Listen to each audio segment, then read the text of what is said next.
and this is the very first of the episodes where I've started introducing people. So I'm still very awkward with it.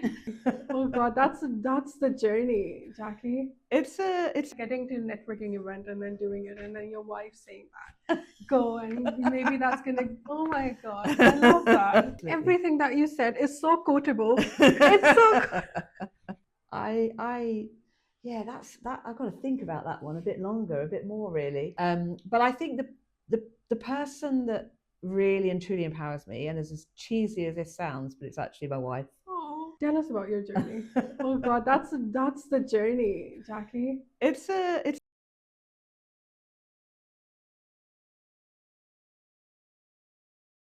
So welcome, Jacqui. This is the PlotCast, and this is the very first of the episodes where I've started introducing people. So I'm still very awkward with it, but that's fine. We've already haven't gotten a little comfortable, and we've gotten our coffees, and we're fine. Yes. So Absolutely. how are you feeling today? Very good, thank you. Yeah, sun is shining. The weekend is nearly here. Yes. It doesn't get much better. Yes. So Jacqui, if people only looked at your LinkedIn headline, yes, right, and they think that you're polished, you're corporate, you have so much of experience, right? Let's start with what is one thing that they still do not know about you? One thing they don't know about me.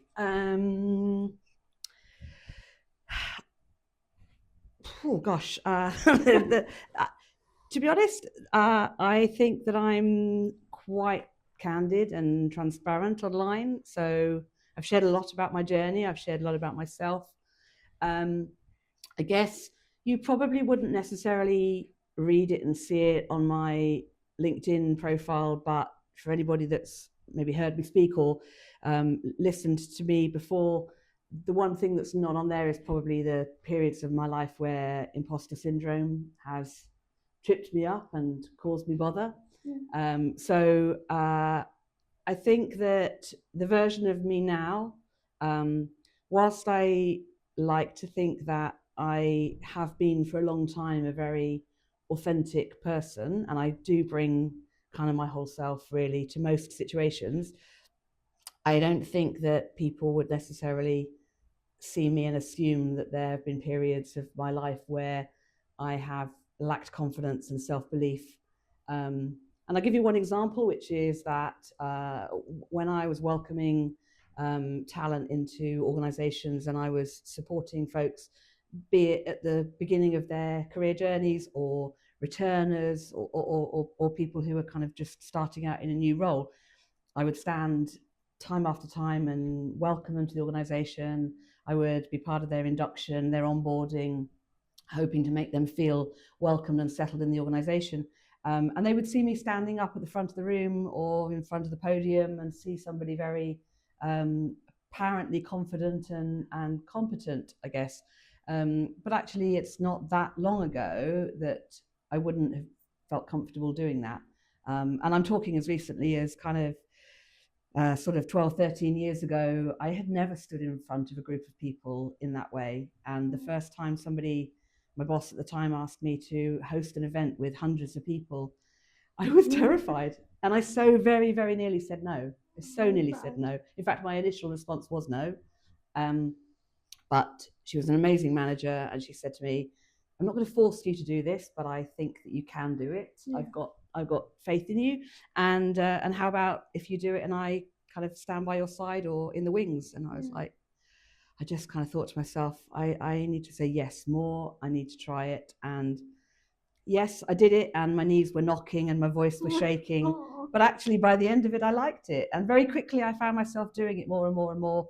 And the next thing, I was being sent out to conferences or events representing the organization. And then now public speaking is part of what I do and what I love. Yeah, that's so nice. When you think about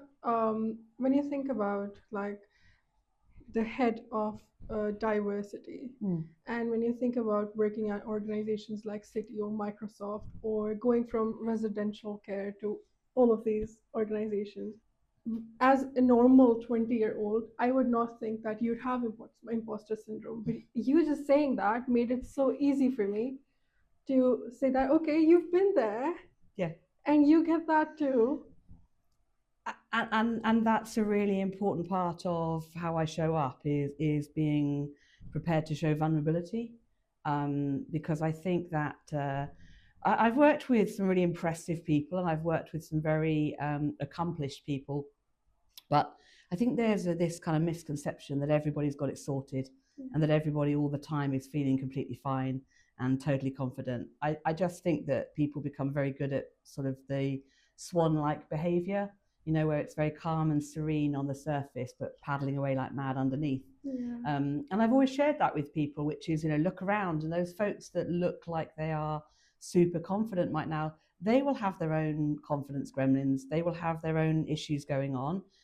I'm just really keen to encourage people to be more open about that, and just to talk about when things haven't gone right or when things are, not going as well as you'd hoped, because it happens to everybody, and we can learn from those things. It's better if we're honest about it. So, I'm happy to tell people that there have been times where it's been tricky. Yeah, 100%. So from residential care, Yep, to now being a founder yes, of the Empowerment Academy. Tell us about your journey.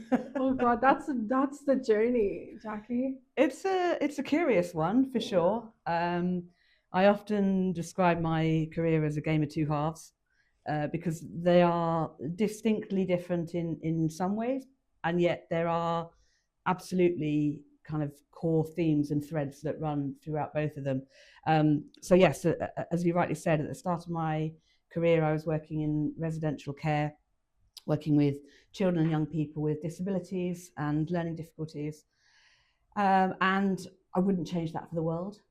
It was a really important time in my life, and actually working with people who interact with and move through the world differently and experience the world differently, I think it's really interesting, and we can learn a lot. And I certainly learned a lot from the children and young people that I worked with, and it has served me well throughout my career. It's certainly given me an extra kind of consideration or sort of maybe skill, I don't know. And I loved that job, and I'd worked with children and for quite some time, and figured that was kind of always going to be my thing, really. Initially, I trained as a nursery nurse, so that's how I ended up in a residential school, and then I moved from that role into a regulatory role, and I joined at the time Surrey Social Services. And we were then quite swiftly 2P'd over, so our roles were transferred to Ofsted. I suddenly found myself with the title of a Ofsted Early Years Inspector. I think I was one of the youngest in the country at the time, and I certainly felt that. I would often turn up to inspections, and I had a real sense of people looking at me thinking, who's this young person coming along to assess what we're doing and so forth. So that was a challenge, and there was definitely imposter syndrome there at that time. But again, I really enjoyed that role. I loved it for many, many years until I didn't, basically. And that kind of came about through returning to study as a mature student. And as part of my master's, I was kind of encouraged to do a lot of reflection. And I kind of reflected myself out of a job. and I thought very long and hard about what I was doing, and I felt that I no longer truly believed in the process and what I was doing, and I kind of felt a little bit conflicted with that. And I also didn't feel like I was making much of a difference, and I'm somebody who is very values driven. I want to make an impact, make a difference for the good, and so I was at that moment thinking, I don't know really if this is for me. And so I took what some people would consider to be a strange / reckless decision. Okay. But I essentially took voluntary redundancy in 2010. Okay. Because I thought, if this is no longer for me, I need to go and find something else, but I don't know yet what that something else is.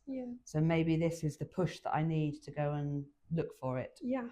And that was kind of how my journey then started to change direction. Yeah. Before we go towards that, was it because you've worked with children and you've worked with residential care, was it difficult with working with children? Because I've always heard people say that with children you have to be very careful, you have to look at every single thing. What do you think in regards to that? Yeah, I mean, I think that looking after children is a real privilege. I think that I saw my role in that school in particular as kind of very much loco parentis. Because it was a residential school, these children were with us 24/7, and many of them for many, many weeks of the year, sometimes all of the year if their parents were abroad. So if I was acting in the absence of their parents, I wanted to make sure that they were being cared for and looked after and loved in a way that they would be by their family and others. And I think, I think things have changed, but at the time in the school that I worked in, there was a real family feel to the place, and people really cared about the kids. And I felt like I had a big responsibility to really look after the children and be there for them, and in the absence of their parents, kind of create happy times, good memories. And a lot of the focus was about teaching independent skills. These were young people who probably many of them were most unlikely to ever be able to live totally independently. But we were teaching life skills and independent skills to try and get them as close to independence as possible in whatever sort of guise that would look like. And so I think that looking after children brings with it a huge responsibility. I think the downside is that we don't value carers and caregivers and early years educators in anywhere near the way that we should do. I think it's hugely undervalued, and yet it continues to be the most important time in a child's life. Those early years, those formative years, really important that those are positive and nurturing and nourishing times. 100%. And I don't think as a society we give that enough kind of credit, really. Yes, I 100% believe so. So you took a jump then, right? There was a massive shift in your career, and then tell us about that shift. Okay. So having made this big decision to leave, I kind of had stood on the edge of the cliff. I'd taken the jump, and then I thought, oh, what now? And very soon after leaving Ofsted, I was contacted by the University of Sheffield, and the teaching team on the course that I had just completed asked me if I would like to join them as an associate tutor, which was the biggest honour, and really, quite a shock, particularly for somebody who, by the way, didn't do particularly well at school, didn't get any great results. So to have people who I really regarded highly, who were exceptionally impressive early years practitioners and educators, to have them say, actually, we like what you do, we like how you do it, we're interested in your research, and we'd like you to come on board, was wonderful. And so that's what I did. So I joined the teaching team as a part-time associate, and they then very quickly said, well, that's great, now that you're on the team, we'd like you to submit a proposal for your PhD. And then at that point you literally could have pushed me over, because I didn't believe that was happening for all the reasons I've explained. But I wrote a proposal. I was lucky enough to be given a scholarship to start my PhD, although I haven't completed that. So that's kind of maybe a chapter to revisit later in life, I'm not sure. But at that time, when I was studying, I needed a part-time job, and a friend of mine had a small recruitment company in the town that I live. And she'd offered me a role in there, and I was really clear to say, I'm not looking for for lots of responsibility or a sort of a big role. I'm looking really just to turn up and do something that I don't really have to think about too much, because I'm trying to save all my brain power for this research. So I was going to file things. I was going to be sort of office admin, But I guess my kind of curiosity got the better of me. I thought I was just maybe a bit nosy, but I've learned to reframe that as natural curiosity. So my natural curiosity meant that I asked lots of questions. Yeah. Why do we do things like this? What does this acronym mean? What's this process? Why does this happen and not this? And before I knew it, I was sifting CVs, I was interviewing candidates, I was kind of part of the process. And this was such an important moment for me because I met through this role the head of talent acquisition at Amazon. And because we were doing the recruiting for Amazon, which was called RPO, so it's process outsourcing for them. And having met her, we got chatting, and I think she was kind of interested in my sort of take on diversity, equity, and inclusion, because my research at uni had a very much a DE&I kind of focus. My research had been looking specifically at the experiences of LGBTQ educators, but nonetheless, there was a really big sort of wraparound of diversity, equity, and inclusion in that. And meeting her was an absolute game changer, because she then subsequently invited me to a networking event in London. This was back in probably 2012, maybe 2012, 13. And I hadn't been to a networking event before. And this is what I'm saying about people being surprised by that when I talk about how recently this kind of change happened. And I very nearly didn't turn up. I was so scared. I was genuinely fearful of going to a room of people that I didn't know, and talking to people that I didn't feel I had any connections with or anything in common with. And I kind of talked myself out of it. And then I was at home, and my wife came back from work, and she walked in and she said, "Why are you still here? Because you're meant to be on the train to London." And I just said, "I can't go. I can't go. What am I going to talk about? I'm an early years childcare professional. How can I go to this event?" And probably the bit I should have mentioned is that this event was being hosted at Microsoft, because Anna had moved from Amazon to Microsoft. And it was about women in technology, and it was in partnership with an organisation called the Gay Women's Network. And so in many ways, there were perfect synergies for me, but still the fear factor was too much. And my wife said, "Look, go along. What's the worst that can happen? If you don't like it, you can leave." Yeah, that's right. And then she also said, which was also completely correct, she said, "You've been talking for a little while now about wanting to do something different. How are you going to make that move if you don't go and meet different people and have different conversations?" So she was annoyingly wise that day. And so I got on the train and off I went to that event, and I was terrified. I mean, I'd love to see a playback of me at that event, because I was the one standing at the back of the room, kind of looking nervously around at what was going on. I didn't feel able to join in the conversations. I was really scared. I was genuinely really scared. I felt very much out of my just out of place, really. And all that I kept on thinking was, this room is full of really confident women who look like they know what they're doing and they've got it all sorted. And and again, back to what I said earlier, maybe they were just very good swan-like behavior. And thankfully, there was a really kind woman there who I think spotted the fear in my eyes. And she kind of took me under her wing, and she did a great job of bringing me into conversations and introducing me to people. And I kind of came away from that event thinking, I don't know if that's for me, but I'm glad that I went. And then a little while later, Anna contacted me and we were having a conversation, and I was definitely feeling very lost at that moment.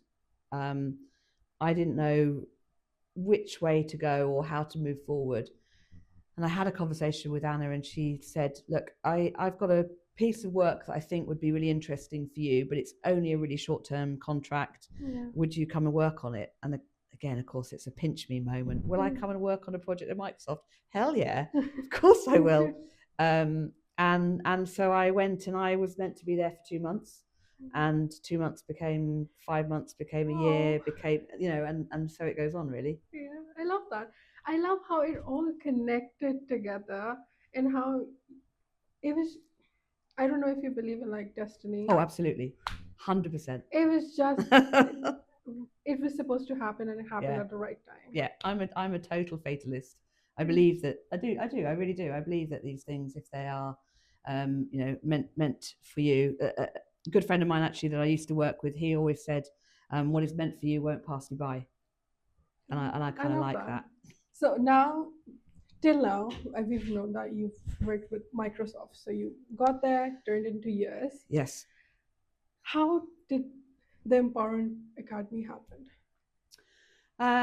So the Empowerment Academy has been a more recent venture for me, and it's come about really because I have spent quite a lot of years thinking about what I really enjoy doing and where I think my strengths best lie.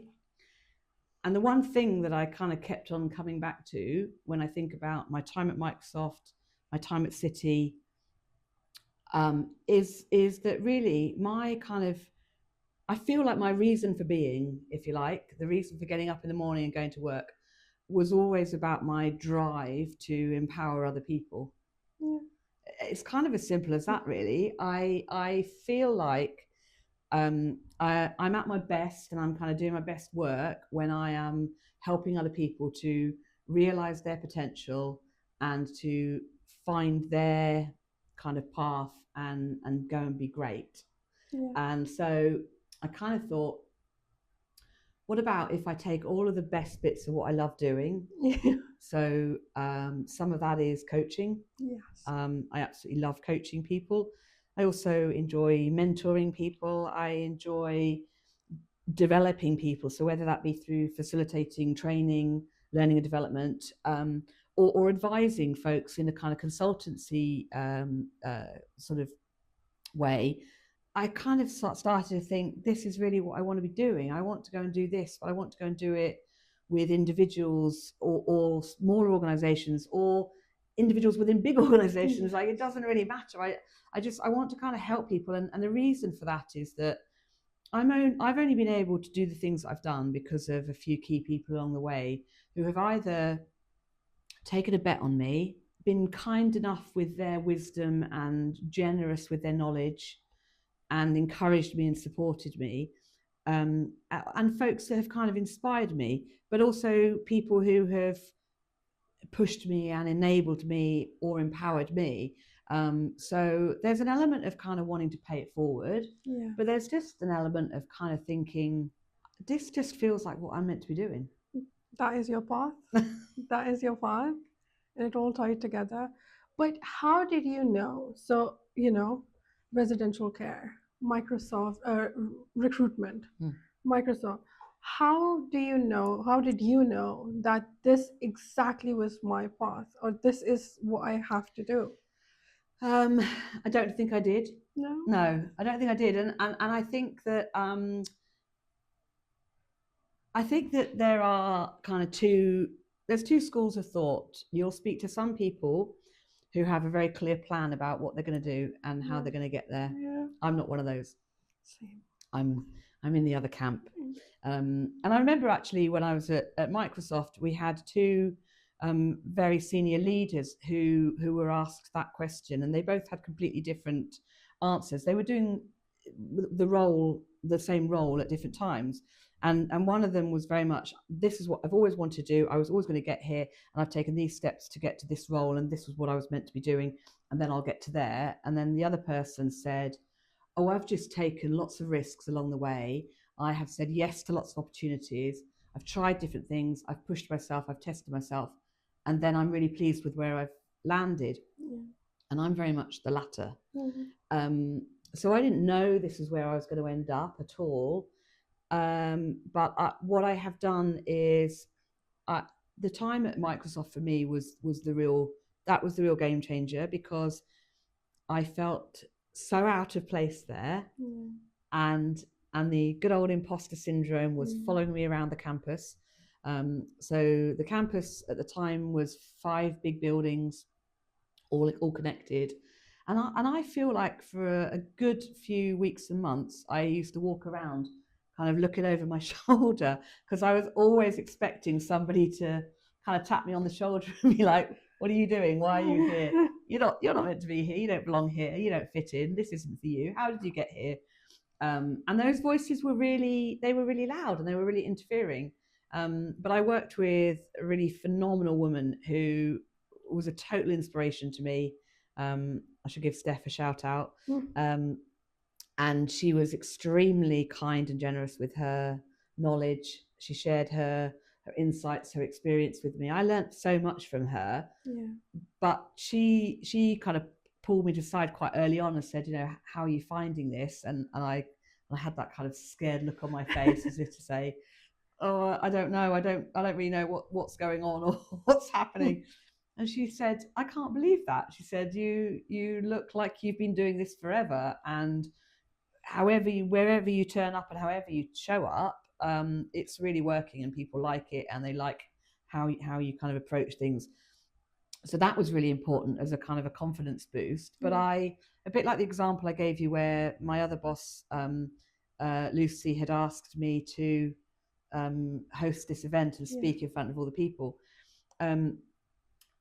It was kind of having people sort of trust you and show that they were going to support you, but they believed in you, was really important. And what I learned about myself at that time was that I needed to say yes to many more things, and that the only person that was putting me in a box was me.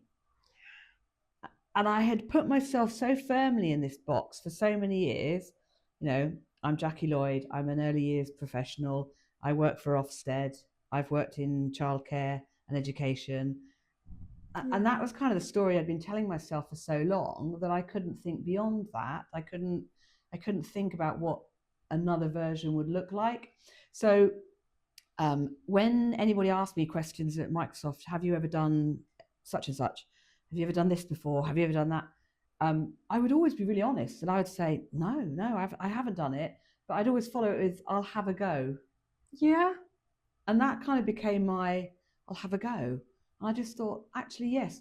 And that's genuinely now my approach to everything. I'll have a go at things. I'll try it out and see if it fits. I think it's like going into a clothes shop and trying on different outfits and finding out what fits and what doesn't. And I think it's okay to try things and go, actually, no, that's not really for me. Or hell yeah, that looks great. I'm loving that. I want to do more of it.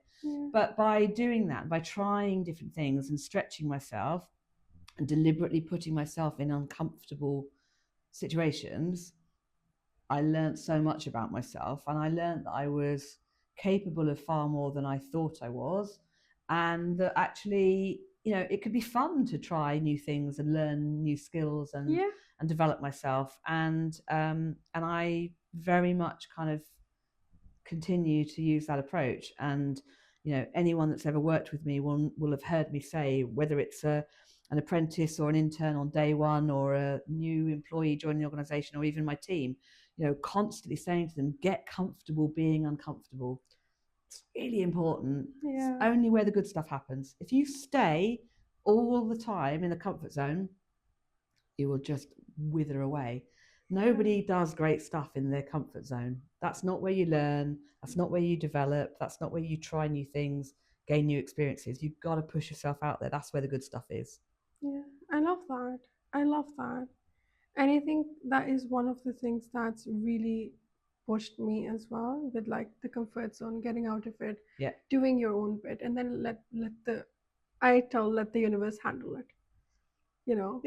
And then just like my parents tell me, just flow like water, adjust everywhere that you can. And just try new things, take the opportunities. Absolutely. Just everything that you said is so quotable. It's so but yes. Okay. So you've spent all your career empowering other people, right? You're empowering me in this moment. When was the last time you felt really empowered?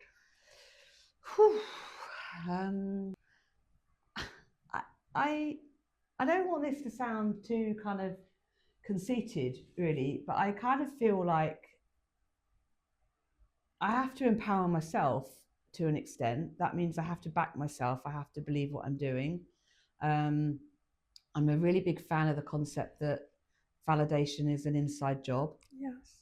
You got to do it yourself. But I'm lucky to be supported by great friends and great family. I have really good people around me that are like my cheerleaders, and they root for me and they wish me the best.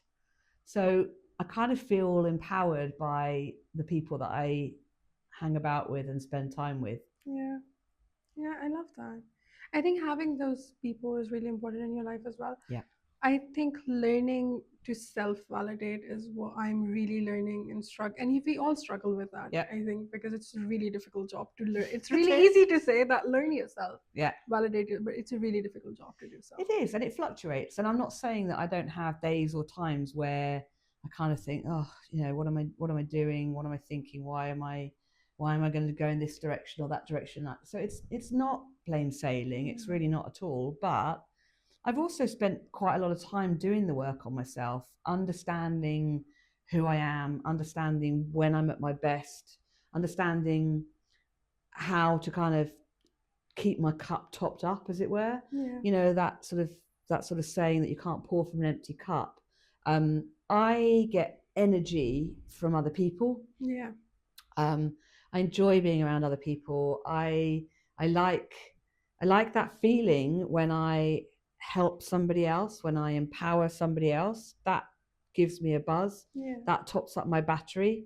And so I think it's also important to kind of keep an eye on and keep a check on how you're feeling yourself. Yes. And listen to your body, listen to your inner critic, and hear what's being said, in your mind, and spend some time working out whether or not that's the truth. Is that really happening? Is that really what I'm feeling right now? Or is that just because I'm tired, or I'm a bit stressed, or I'm a bit, feeling a bit emotional about something? Yeah.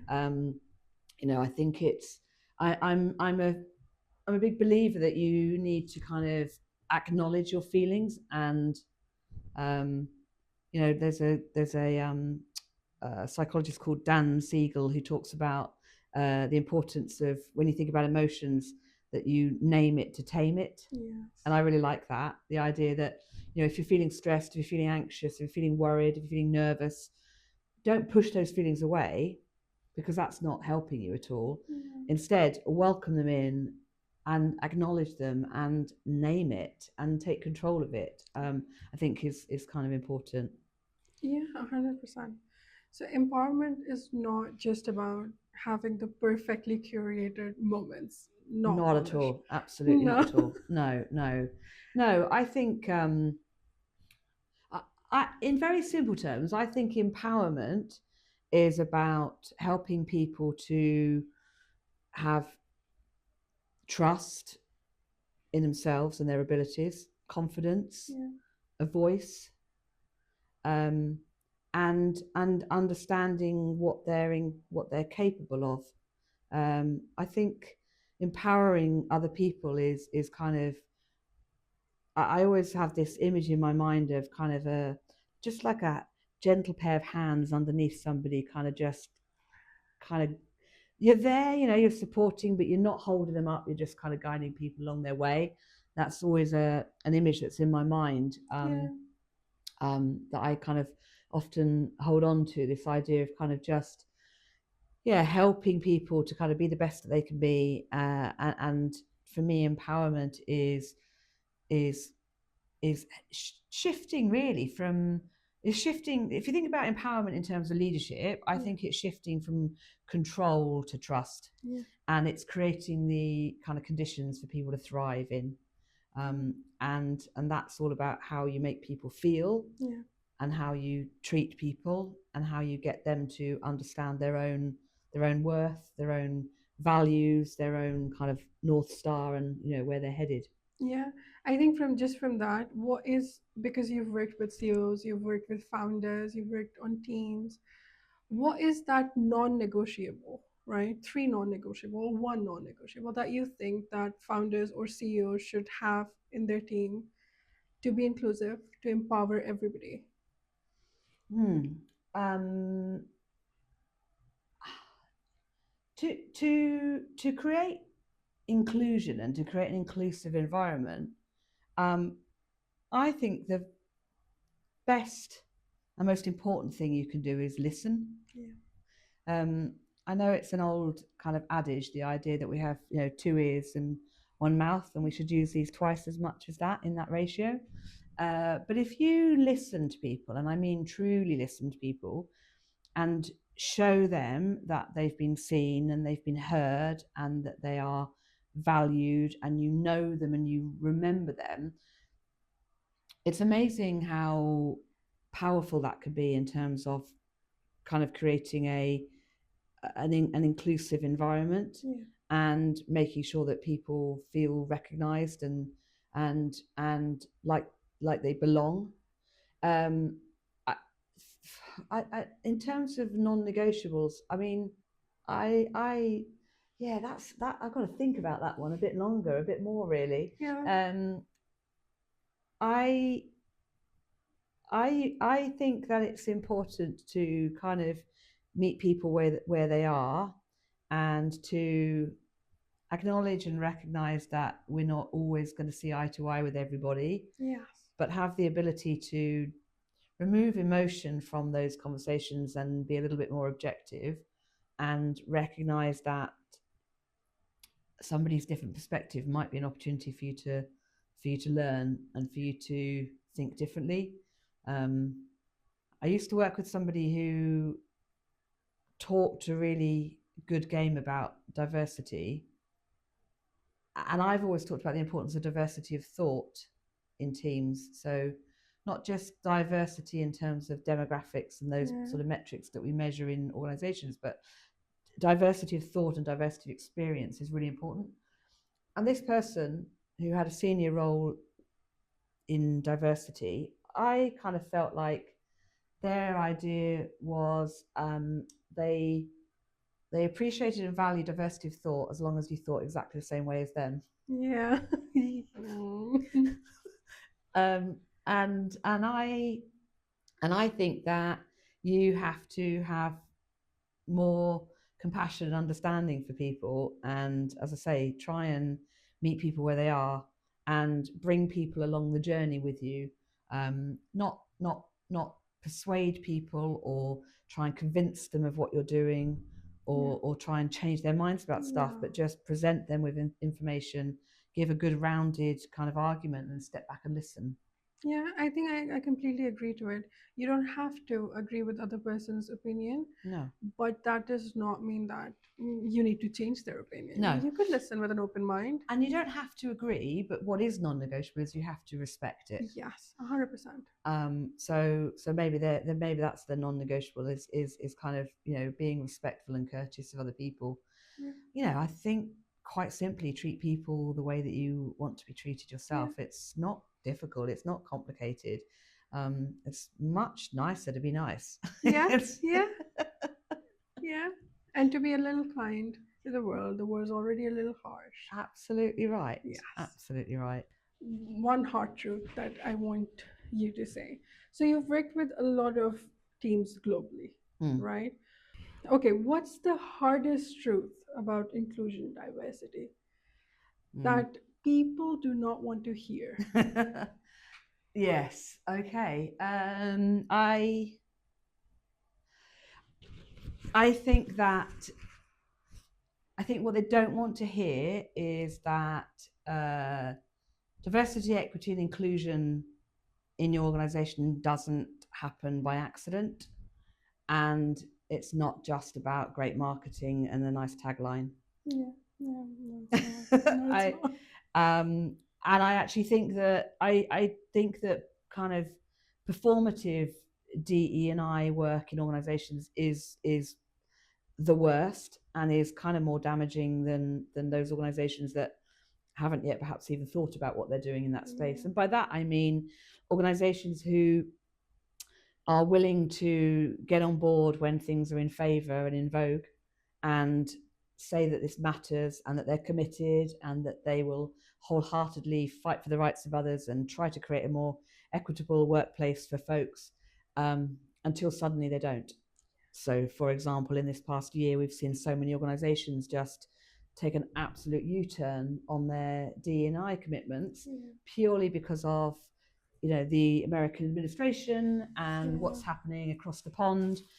And I think that's incredibly disingenuous to spend years saying this matters to us, we are standing by you, we're standing with you, and then very quickly kind of saying, oh, actually, and then trying to kind of sort of create space between them and that particular topic. And this stuff is messy. Of course it's messy. It's about people. It's about people's lives and their identity and their experiences, and their privileges and their disadvantages. And, it is messy and it's difficult, but all of the stuff that matters is difficult. And I think that you can't also, the other thing is the organizations can't hire their way out of exclusion or hire their way into inclusion. And so, for example, a diversity hiring initiative doesn't cut it.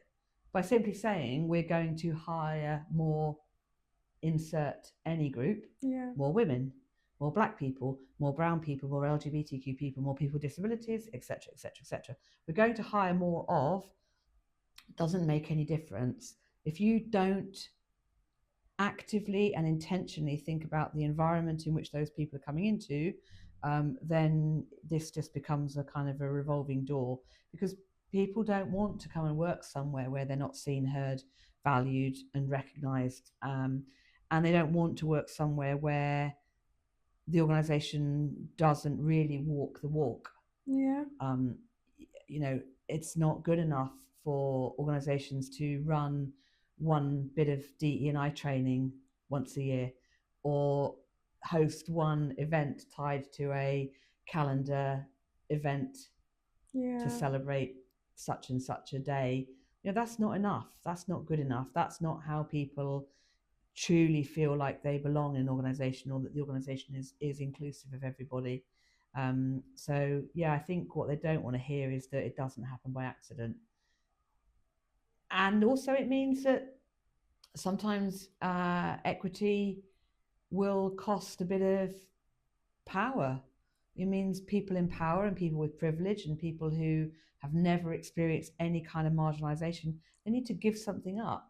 They need to give something up of themselves. They need to give up some of their rights, their access, their ability to easily move up through the ranks, through the organisation, or maybe give something up, maybe kind of get involved and get behind the cause.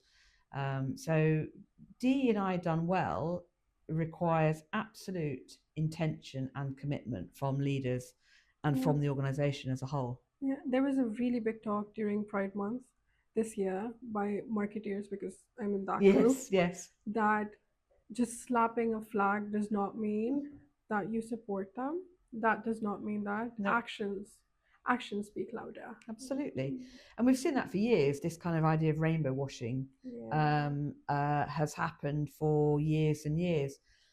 And then the downside, or the difficulty this year, is that, and this is where I think it can be difficult for organisations. I do feel for them.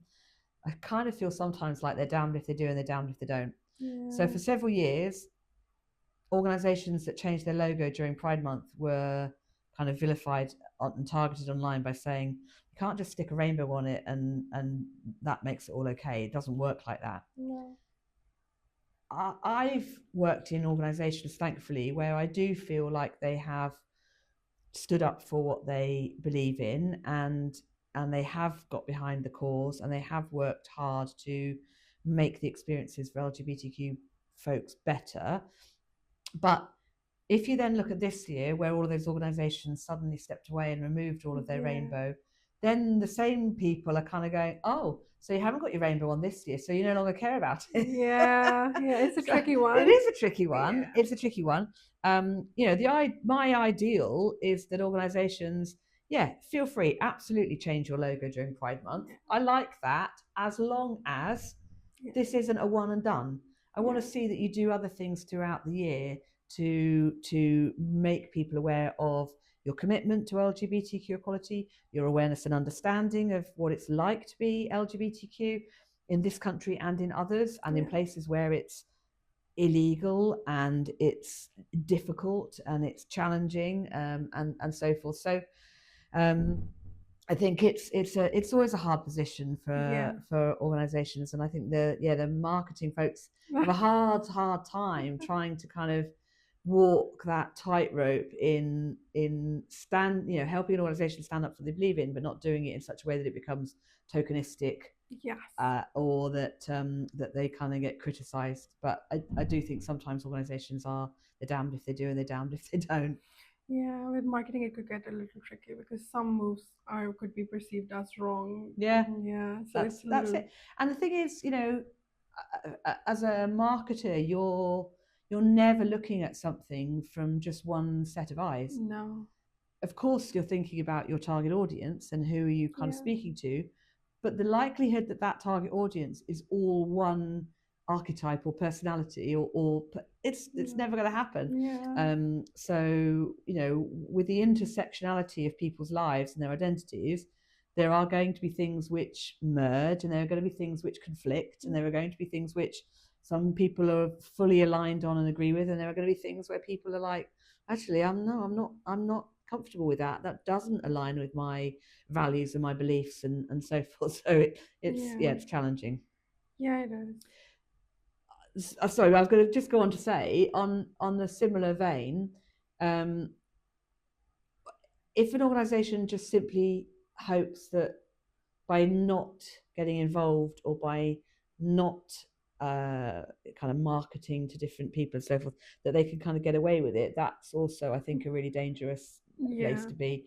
And sometimes, particularly when there are very big topics, and I know we've got things happening this week and every week that are hot topics for debate, organisations that remain silent are putting themselves in a difficult position, because ultimately that silence will feel like they are complicit with one particular topic. And as somebody who as a proud member of the LGBTQ community and someone who's worked in that advocacy space for many years and have spoken openly about my identity and sexuality and so forth, I sometimes look around when certain things are being discussed and certain topics are on the table, and I can tell you that silence can be absolutely deafening. And when people sit back and say absolutely nothing on a topic, it speaks volumes. And unfortunately, it's then open to interpretation, and that can be even more dangerous than actually putting your message out quite clearly. That is so true. I think there should be, with brands in particular, there should be a balance between what your audience stands for, what you stand for, and then merging together towards that, making movements towards it or running a campaign towards it. But in regards to the silence, I felt it, and you really know where people stand. Absolutely. Yeah, absolutely. Yeah, it's funny. I was reading something recently, and I think this it works in this example. It works in so many examples, but I think I was reading this thing that said silence is the absence of words. It's not the absence of communication. Yeah, 100%. I think, and that some people, I think, with oh my god, this is gonna be a controversial podcast. But I think, go on, let's do it. Let's get controversial. But I think being a member of LGBTQ, being brown skinned, very clearly, we've witnessed I'm not gonna say it, being discriminated sometimes. Yes. A lot of people have been lovely, absolutely, right. But we felt it. We felt that little nudge. And when somebody does not speak about things that should 100% be spoken about, you know for a fact that they're not on your side. Yes. They're on the other side. Yes. And it's very clear. And same goes for the brands or for the people or the people in the leadership and everywhere. Yeah. I completely agree. And that's my point about the silence being deafening. You can take so much from somebody saying nothing. Yeah. And if you are the person who is being directly and explicitly impacted by either that conversation or that decision, and people are not speaking up, you feel it really, deeply. It's a kind of a visceral reaction to look around and see people kind of, keeping their lips tight and saying nothing. And yes, you read a great deal into that, and I think it's hard to forget. Yeah. And it's difficult, and yeah, I mean, totally, absolutely experienced that. And I also think, and I don't know whether you would agree, but I've also discovered that I think I got really, really good at reading the room. Yeah. And I got really good at kind of making intuitive decisions about whether or not I feel safe, whether I feel supported, whether I feel comfortable, included, all those kind of positive things that matter. And it's kind of like almost a process that I go through on autopilot when I'm somewhere new, in a new environment or somewhere different, where you kind of just make these very quick assessments about how do people think and feel about you and who you are, and so forth. So it's, you can tell if you could talk to these people about certain topics or not. If not, the conversation is going to be very shallow. If you can, you're going to get a really good conversation out of it. So yeah, and I've met some, don't get me wrong, I've met some lovely people who've absolutely been heartwarming with like their arms open and all of that. But at the same time, yes, we do feel the silence, and that's true. Okay, in regards to empowerment, we've coached a lot of people. We don't have to name anybody, but what is that one story? Give us like a story time that really, really stands out for you. I was coaching somebody not too long ago who I think had lots of, as we all often do, lots of self-limiting beliefs. So by that I mean there were so many things getting in her way of making progress and moving forward to kind of really fulfill her dreams and reach her potential, because she was almost stopping herself each time, because the self-limiting beliefs stopped her from believing in herself. And I had this one session with her where we'd used this kind of analogy of a journey that she was going on, and she kind of had the road map and the compass, and sort of knew where she was heading. But she then talked about like feeling as if the handbrake had been on, and it was really interesting. We kind of explored this a bit more, and then we started to think a bit more about what her kind of goals were and what she was working towards, and also what she had already achieved, because I think sometimes people need to remember how far they've come. And she quite literally just looked straight at me and just kind of went, oh, she said, I've got absolute goosebumps all over me right now. She said, the handbrake is off. The handbrake is definitely off. And she said, and this was a remote session, so we were on Zoom. She was she said to me, she said, I don't know what you've done or how you're doing it. She said, but I've just got this whole feeling washed over me, and I didn't come into this session this morning feeling very optimistic. I'd had quite a challenging week. I was feeling quite depleted. As much as I wanted to see you, she said, I was just feeling a bit like, I'm just not sure I'm in the right mood for this. And she said, I'm leaving this session today totally energized, and I'm absolutely clear with how I move forward and what I'm going to go and do tomorrow. And she just kept on talking about these kind of goosebumps all over her.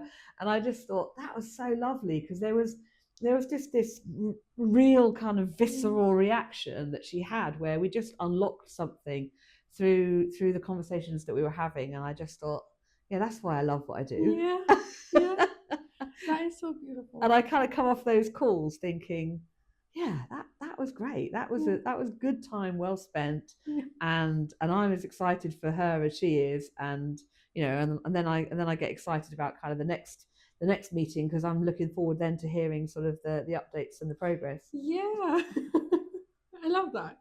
Okay, so if the Jacqui from the networking event walked in right now, that Jacqui, what's one advice you'd give her? Well, first of all, I'd be the first person to go over and welcome her into the room. Yeah. And I now do that every networking event I go to.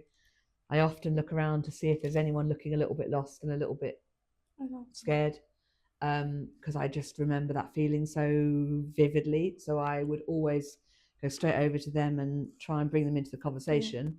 The advice that I would give to them, it's advice that I often used to share actually during the induction week with interns, which is my top tip at networking events is just to be interested rather than interesting. And then I would kind of go on to explain, if you just show interest in other people and you've only really got to ask a couple of questions, might only be one, before people will start talking, because naturally, generally, people quite like talking about themselves. And rather than thinking of it as I'm here to kind of impress or show people who I am and what I'm all about, forget the being interesting bit. Just be interested in them, and you'll make much deeper connections. You'll have great conversations, and I just feel like that's how I kind of approach networking now. So yeah, that's what I'd say to Jacqui walking in here. And you did that with me today. Oh, did I? Yeah, you did that with me today. Yeah, I was so nervous. I was like, oh my God. And you're like, oh, you were very all right. Yeah. And right into the conversation, I'm so comfortable. I've asked all of the questions. Good.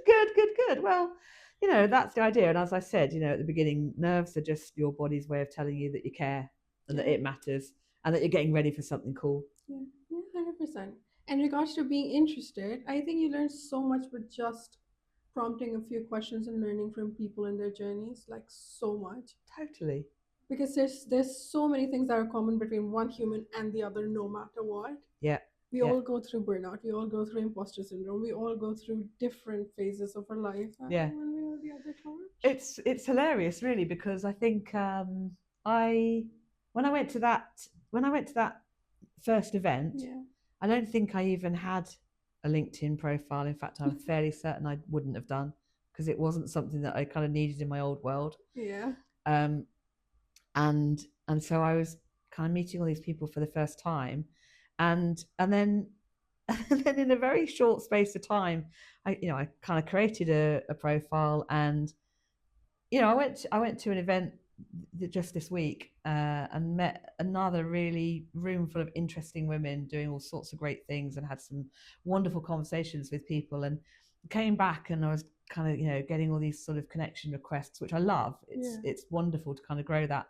But my kind of, there's like nearly 4,000 people following me now, and I have all these amazing connections, and we're only really talking about 12, 13 years ago, when I didn't have a profile.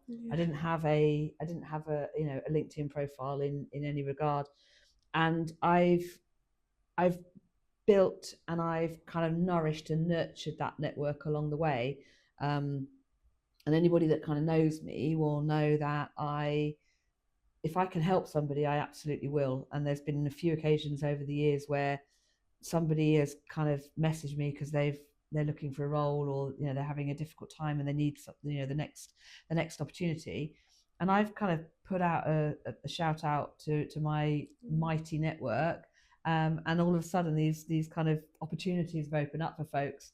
And I love that. The power of the network, just cannot be underestimated. It really can't. So go to those events, meet lots of great people, have amazing conversations, because you never know where it's going to take you.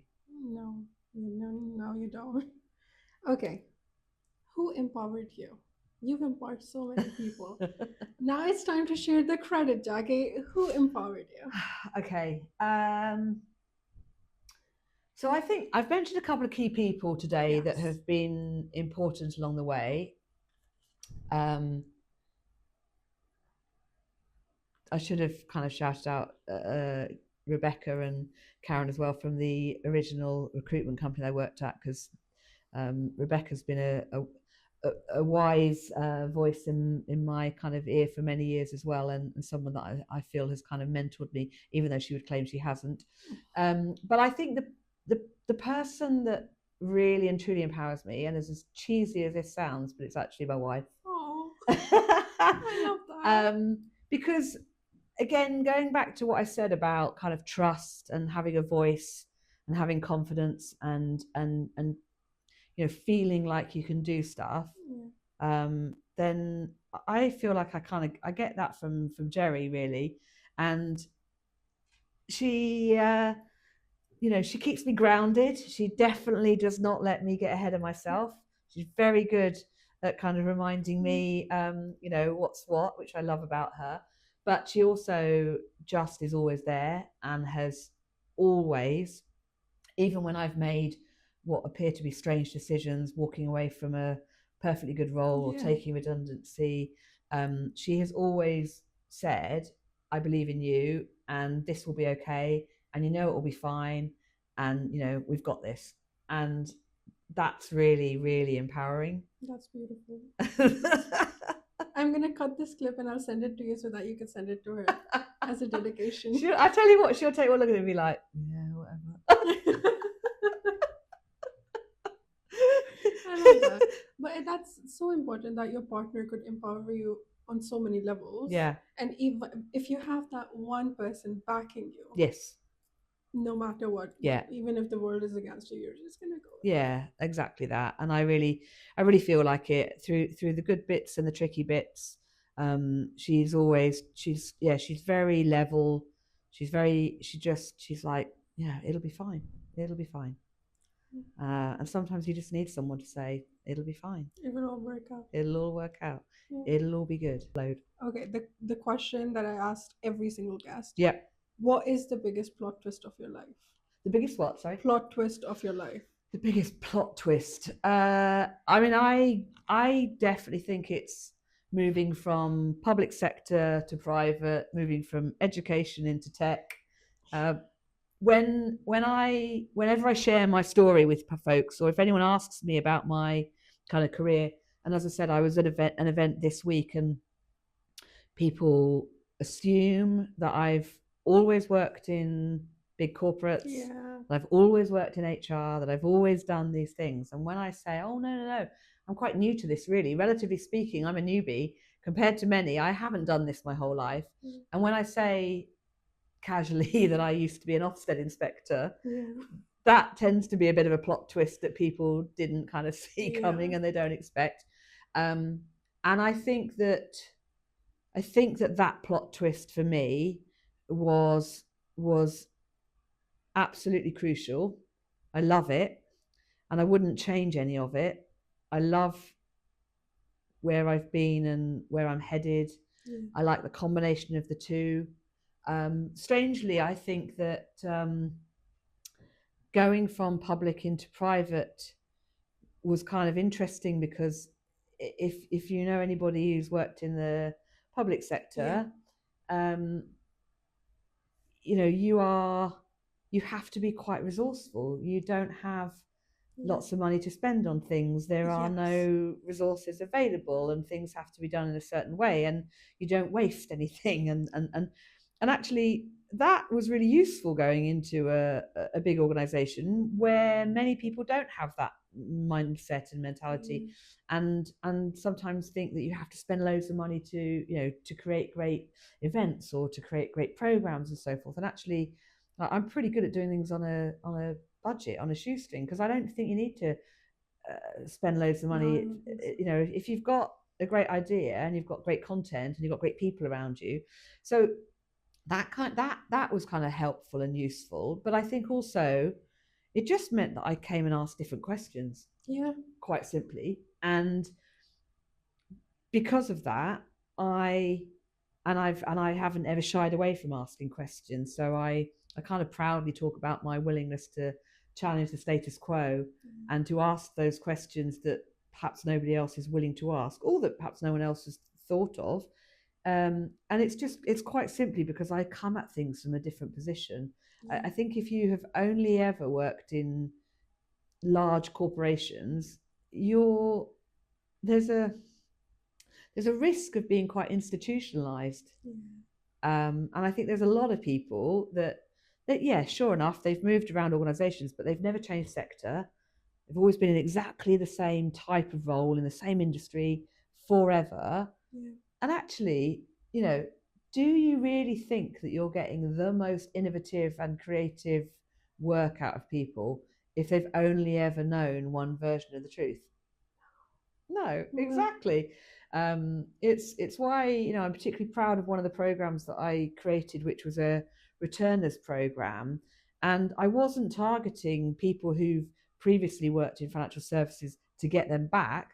I wanted just people to return to work after a break, a career break, and I didn't care where you'd been working. I wanted people to come from different industries and sectors and different types of jobs and roles. The idea of our program was that we would give you the skills and the knowledge to succeed in this role, but come to us with your different and diverse ideas, experiences, thoughts, and background, and come and challenge us to do things differently. Come along and get us to think about things differently. And I think that my different and diverse background, I think, is what at times has kind of set me apart from other people. And don't get me wrong, it's not always been an advantage. There's disadvantages to it too, because you have to learn the language, and you haven't always spoken in corporate acronyms and all that sort of BS. But so you have to kind of learn as you go along. But I think also if you can bring a bit of what you've done somewhere else into it, I think that's just a little bit different and quite interesting. That's perfect. All right. If this conversation was a chapter in your life, what would this chapter be called? Ooh, what would it be called? I'm going to call it. I'm going to call it Freedom and Destiny. Yes, I love that. I love that. I think it's the freedom to go and do what I think I should be doing and what I enjoy doing, and destiny because I think it's what I'm meant to be doing. And also shout out to Jack for introducing me to you. Like, all destiny, universe playing its part. Yes, yeah, absolutely. Yeah, big shout out to Jack. We're both big fans. Yeah. Perfect. Do you want to dedicate this episode to somebody? Real imagined. I'd like to dedicate this to anybody who right now is feeling a little lost, a little unsure, and perhaps a little bit scared. I want to dedicate it to them, and I want to encourage them to be brave and to take a risk and to try new things. Yeah, I love that.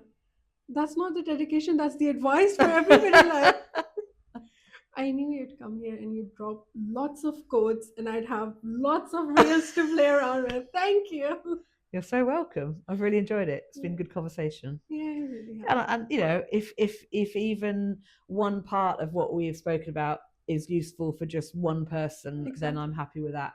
Exactly. That's all we need. Yeah. Okay, so the last question, which is the mic flip question. Yeah. So you asked me, this is where I put myself into a box. Okay.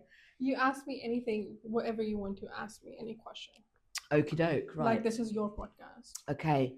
Okay, I'm going to ask you a question of two parts. Okay. Which is, who do you really want PlotCast to speak to, and what are you hoping they're going to get from it? Okay, PlotCast, I I say that PlotCast is one of my most selfish creations because this is what I wanted when I was 18 and really did not know what I was doing, had no direction whatsoever, Jackie. I was going from one place to another, did not know. No. So if somebody is feeling like that and if this reaches that person, Yep. I think my job is done. Perfect. What was the second part? It was what do you really hope they're going to take from this? I really hope that they could say that everybody is winging it. Yep. Nobody has it together. Nope. Everybody is trying their best and trying again and getting up and trying again and reaching their position. Yeah. And it's a part of the journey, and the journey is beautiful and the process is beautiful. And instead of appreciating the wins, yeah, we could appreciate the journey. Absolutely. And if I may add just one final thing. Yeah. Because we talk a lot about failure, and people are really scared of failing, and I don't see failures that way. I think failures are how we learn and how we grow and how we get better. And if I was to share one thing, I often share just this one slide, and I have put on it that FAIL is an acronym, and it stands for First Attempt in Learning. I love that. I love that. I'm a fan now. I love that. Yeah, first attempt in learning. Just think of it like that. Yeah. Because I don't know where this is going to take me. I have no idea. I've just leaped into it. But I do know for a fact if it reaches even one person who's struggling and who hears this conversation, yeah, my job is done. Absolutely. Yeah. High five that. Yeah. And we're done. Thank you so much, Jackie. Thank you for coming on. You're very welcome. Perfect. I'm going to stop that. Thank you.